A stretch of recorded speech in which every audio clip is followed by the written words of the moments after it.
Welcome, everyone. This is Elder Johnson at Oneness Marriage Ministries. And again, we get a chance to come to you to talk to you about the covenant. The covenant, the vow, that which you make on your wedding day. Some of you write your covenants. Some of you make up your own and share those special thoughts. And the traditional one is what we're going to be talking about today. The traditional covenant, where you say, I promise to love, honor, obey, cherish for the rest of my life. But I want you to understand what you're actually saying and think about the vow that's actually being made, because it is a significant one. It's not just something that's just made arbitrarily. It's something that's said and has a lot of meaning behind it. The traditional one says, I take you blank, you fill in the blank, to be my lawful wedded husband, to have and to hold from this day forward, for better, for worse, for richer, for poorer, sickness and in health, and until death do us part. I will love and honor you all the days of my life. We know that this is forever. And you'll hear me reiterate over and over again that it is for life that you begin this journey together. When you say I do, it begins the process of a lifetime commitment. Some of us I'm shooting for 50 years personally. I say shooting, not that I'm going to stop at 50, but it's that major milestone where you get to share that, man, I've been married 50 years. And others, they celebrate that incremental steps at 5, 10, 15, 20, at 25-year anniversary. But for me, it is for life. All right. Let's talk a little bit about the covenant, the vow. The first one says to have and to hold. This phrase signifies the commitment to possess and cherish one's spouse exclusively. It reflects the biblical principle of marital fidelity. And we know to have and to hold is that person that is going to be your primary focus from this point forward. As you embark on life's journey together, it is that person, your husband or your wife, is your focal point within your marriage. And that's your primary point of expressing your love, that one person, to have and to hold. In the scriptures, in Genesis 2:24, it says, therefore shall a man leave his father and his mother, and shall cleave unto his wife, and they shall be one flesh.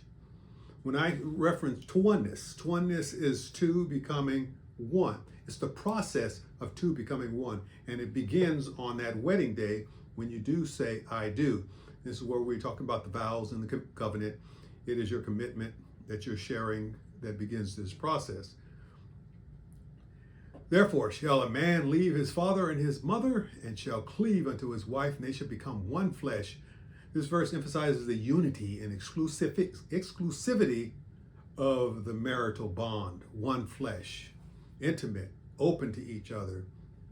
It's something that you should be thinking about when you make that commitment, because it's not something that you would take lightly, as I've expressed before, but it's something that you're sharing a lifetime together, where you're opening up yourself fully 100% to that person, for better or for worse. This one is a little more difficult for a person to really wrap their heads around, because you don't know what better is. You don't know what worse is. You don't know when you're going to hit the lotto. You don't know when that you're going to get that great job that's going to pay a lot of money, or be able to invest a lot of money, or make a lot of money, start that business, or do whatever you're going to do. Or you have the greatest health going, or you have the worst health going. You don't know. You don't know if you're going to hit rock bottom, or you're going to have a problem with keeping a job, or someone wants to sue you and take everything you have, and then you have to stress with each other in terms of dealing with life's issues. You just don't know, for better or for worse. This commitment commitment acknowledges that marriage includes both joyous moments and challenging times. It reflects the biblical principle of perseverance through trials and joys.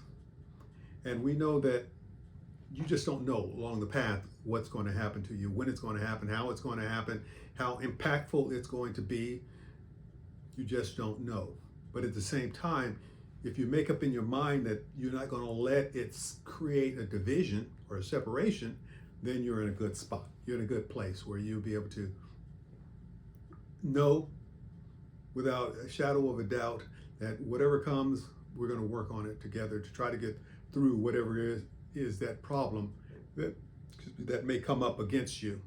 Romans 12:12, rejoicing in hope, patient in tribulation, continuing instantly in prayer.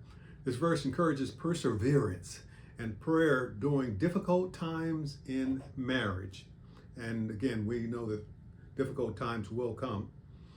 So therefore, make up in your mind that this is something that we're going to work through no matter what comes our way. For richer, for poor, as I just mentioned, you just don't know where your benefits are going to come from, your blessings are going to come from, whether you're going to have success or failure. It's just one of those parts of your marriage that you're going to have to deal with together.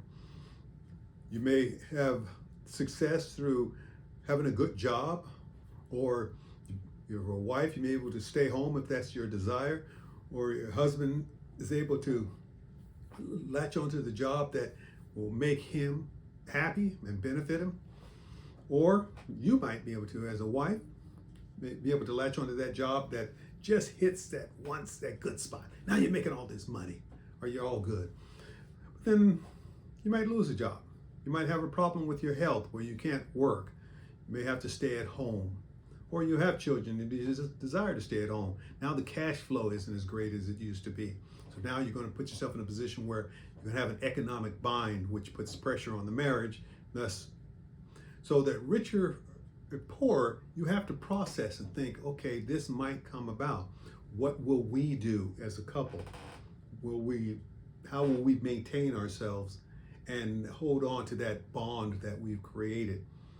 And this is when you create that vow, and this is what you're saying that no matter what, we're going to hold on, and we're not going to give up, we're not going to quit, we're not going to stop, we're going to manage and make the best of this scenario that we may be encountering. In Proverbs 3:9-10, it reads, honor the Lord with thy substance and with the first fruits of all thine increase. So shall thy barns be filled with plenty, and thy presses shall burst out with new wine. And this verse highlights the importance of honoring God with your resources. In the Bible, Bible talks about tithe, and in church, the church pushes tithing and providing for the church, helping the church, and God honors that. And if that's something that you could work into your budget, then I suggest that you do it. You could be blessed immensely if you do that. All right, in sickness and in health. We know that sickness comes at the most inopportune time. We know that sickness comes where you're impacted to a point where you're lying on your back. Or you may be the healthiest person going and not get sick. But both sides of this equation will impact the marriage. Your wife may become sick, your husband may become sick, but how do you manage it together? Some of you may say, man, I didn't sign up for this. Man, my wife is sick, she can't work, she's in the hospital all the time. Or my husband, man, he's got problems. Now I've got to take care of him the rest of my life. Yes, you do, because that's part of the two becoming one. Husbands, love your wives as Christ loved the church. He didn't say, man, these folks are sinners, so I'm just going to separate myself from them. But no, Christ came to die for that man that was sick in his head, in his body, and his flesh was sick. It's that commitment. It's a lifelong commitment. It is until death do us part. So the vow signifies the commitment to care for one another in times of illness and in health, reflecting biblical principles of compassion and selflessness. So in sickness and in health, process it. Think about it. Sickness and in health. sickness and in health. You come into it with that expectation, like rehearsing it, saying, if a person gets sick, I'm going to be there to take care of them. If they're healthy, we're just going to enjoy the benefits of health together and thank God for giving us this opportunity to share in the health that He's blessed us with. Galatians 6:2, bear you one another's burdens and so fulfill the law of Christ. This verse encourages believers to support and help each other, just as Christ taught us to do. And that is part of the love, that helping each other is an extension of love. I love you, therefore I will help you. If you're going through a problem, I will be there for you and help you as much as I can. Now, this next one, until death do us part, excuse me, is a challenge because you don't know when death is going to come. But you made up in your mind that death, you will hold out until death comes. Until death you part. I want to die with my wife. Well past 50 years. We've been married 44. I want to die with her or reach that ripe old age where we both laying on our deathbeds together until death do us part. That's part of the vow. Until death do us part. This vital commitment underscores the permanence of the marital commitment, this covenant, echoing biblical teachings on the sacred nature of marriage. It is not something that you separate from. A lot of animals in the animal kingdom, they stay together for life. We, having intellect, we choose to pick another person. Hey, I don't like you anymore, so I'm going to substitute you for somebody else. We can't do that. We're not supposed to do that. It's not part of God's plan to do that. We stay with that person until death do us part. And sometimes it's impacted by the sickness and in health, which then leads to death, which then creates this, I didn't sign up for that, but you did. When you made that vow, when you said, I do, I will, that covenant is part of your commitment, the contract that you've made, that you will be with that person until death separates you. And it takes a lot of work. And we know there's a lot of variables. So I'm not talking about the variables. I'm just talking about looking at the vows in terms of how they've been prepared for you to follow until you leave this earth, you terminate from this earth. Matthew 19:6, King James Version. Wherefore, they are no more twain, but one flesh. What therefore God has joined together, let no man put asunder. Jesus emphasizes this permanence of marriage and God's role in uniting couples. What He's joined together, let no man put asunder. So this is something that will be part of you forever.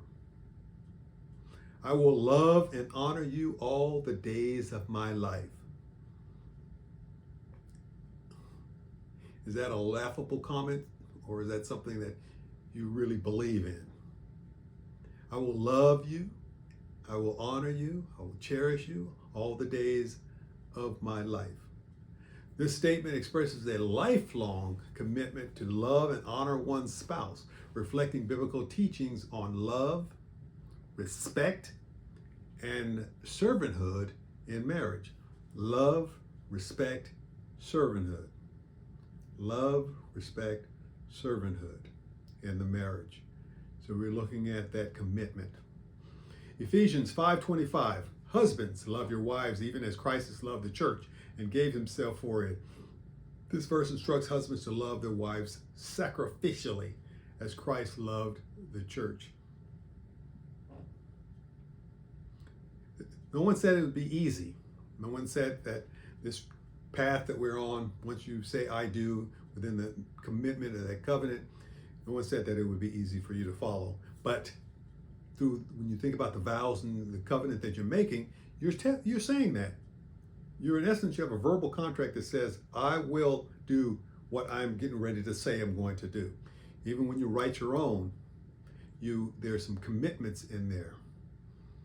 You said there's some covenants in there that you said that you were going to do, and we want to make sure that you fulfill your covenant as part of that marriage vow. Traditionally, marriage vows align with various biblical principles, and we know that this is consistent, and values, especially emphasizing this sacredness, commitment, and love inherent in the marital covenant. These vows reflect the biblical foundation upon which many marriages are built, providing a spiritual and moral framework for a strong and enduring union. So what I want to leave you with is that when you make those vows, if they're traditional vows, think about each of those vows that you're making and whether or not they're coming from here or just here, coming out here.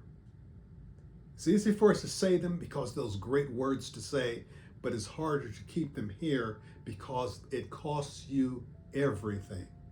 It costs you your life together, because the two are to become one, and as the name applies, to oneness, the process of two becoming one, and then fulfilling the plan that God had for you as an individual, as a couple within marriage.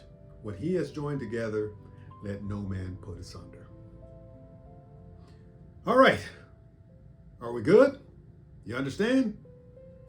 All right, until we meet again, like, subscribe, ring that little bell. I'll let you know when the next one gets dropped, and you can then follow along.